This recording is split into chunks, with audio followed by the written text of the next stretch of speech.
This week we're going to be looking at I/O devices, input-output devices.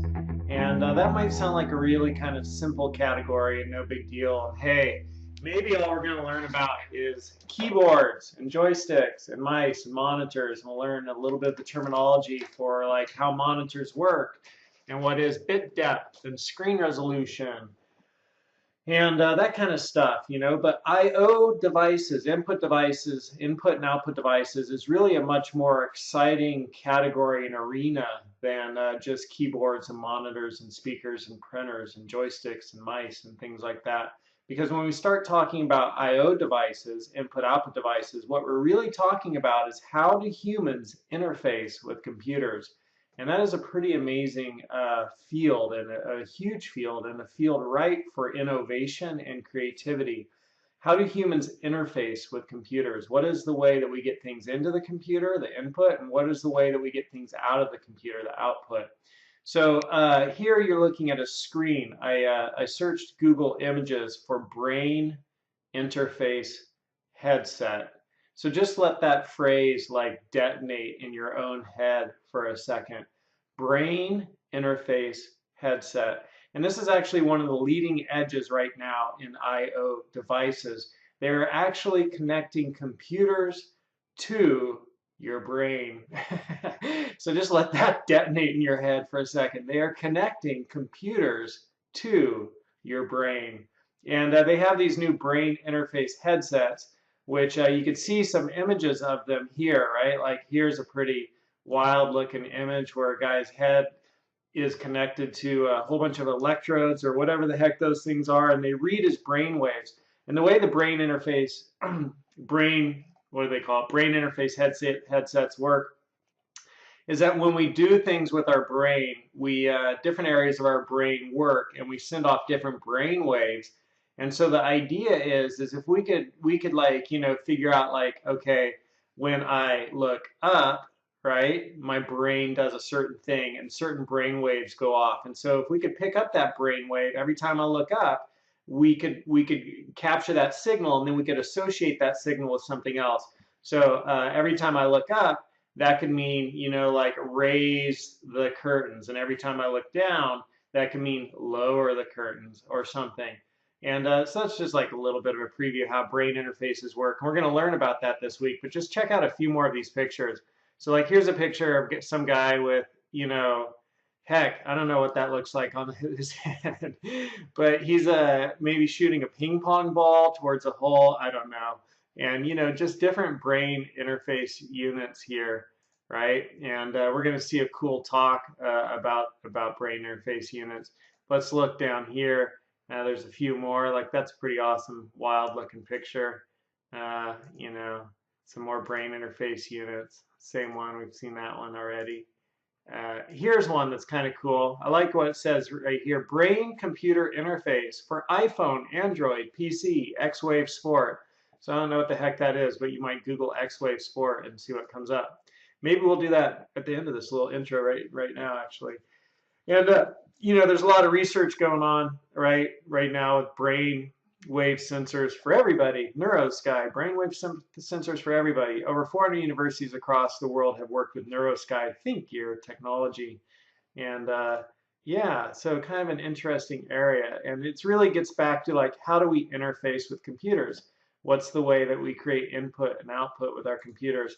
Here's another thing, MindWave Mobile, on sale now, PC, Mac, iOS, and Android compatible, includes 4 MindPlay movies and 4 bonus apps. I don't know what that does. It'd be cool. It'd be cool if it could record your dreams. Or maybe we could even get brain interface units that are always hooked up to our head. So we no longer have to tweet. Like whatever we're thinking is just real time, going to be streaming out to the world. Or maybe that wouldn't be such a good idea. If everybody could read our thoughts, they'd probably run away screaming, thinking we were crazy. All right, so welcome to a week where we're going to be studying input-output devices, I/O devices. And, it's really a question of how do we get information into and out of the computer. And in addition to seeing things about the brain interface units, we're also going to learn some new cool things about like RFID and how that might revolutionize shopping at the grocery store. We're going to look at a 60 Minutes show about using the brain, connecting computers to the brain, using the brain to control robotic limbs. We're going to learn about your keyboard and some of the keys on your keyboard so that you'll know how to use your keyboard effectively. Yeehaw! And I'm going to teach you how to use these little earbuds without going deaf, because they actually are a common culprit for causing hearing loss. And indeed, I actually do have a little hearing loss. Maybe I'll tell you that story.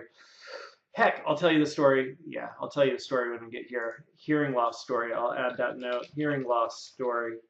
Hearing check. All right, so I'll tell you that story. And we're going to learn about speech recognition, where we could just talk to our computer and it will do stuff for us. So check this out. You go to google.com and you can push this little microphone and you can search for, oh, I got to allow, dog food. How awesome is that, right? Like it just did speech recognition for me. So getting information into the computer. And then we're going to look at 3D printing and how 3D printing is really coming online. So another form of output. And they're printing some crazy stuff. So there's this really cool TV channel online. They actually have an HBO show now called Vice. And Vice rocks. I don't know if I've told you about it already in these videos, but Vice pretty much rocks. So we're going to look at a Vice episode called 3D Printed Guns, where a guy is printing guns like, you know, and that's kind of crazy. I'm going to go print my own AK-47. See you in a minute. I'll go print my AK-47. And then we'll take a look at how they're using 3D printing to print, ready? You ready? You ready for this? To print organs, human organs, like with you know, cells and flesh. They've printed all kinds of crazy human organs, and they've actually already started putting them in humans. And so we'll take a look at that. So, you know, and then the very last thing is this really cool installation that they have up now in San Francisco, where they put LEDs all over the Bay Bridge, and it's a, you know, an art installation, and it's beautiful, and you know, it's just another form of computers producing output.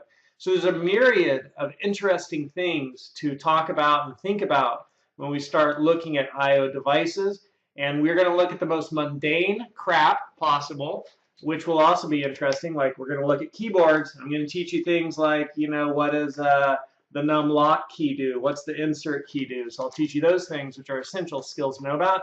And you'll learn what an ergonomic keyboard is, a Dvorak keyboard, and a QWERTY keyboard, and what that all means. And so we'll look at that more relatively mundane stuff, and we're also going to look at some pretty dang exciting stuff like brain interface units and 3D printing, so you can print your own handguns or kidneys, whichever you want.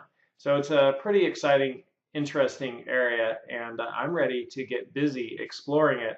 All right, we said we're going to look up one last thing, and what was that? It was going to be X-Wave Sport. So let's see what X-Wave Sport is all about. X-Wave Sport. Brain scanning sweatbands. The X-Wave Sport headband.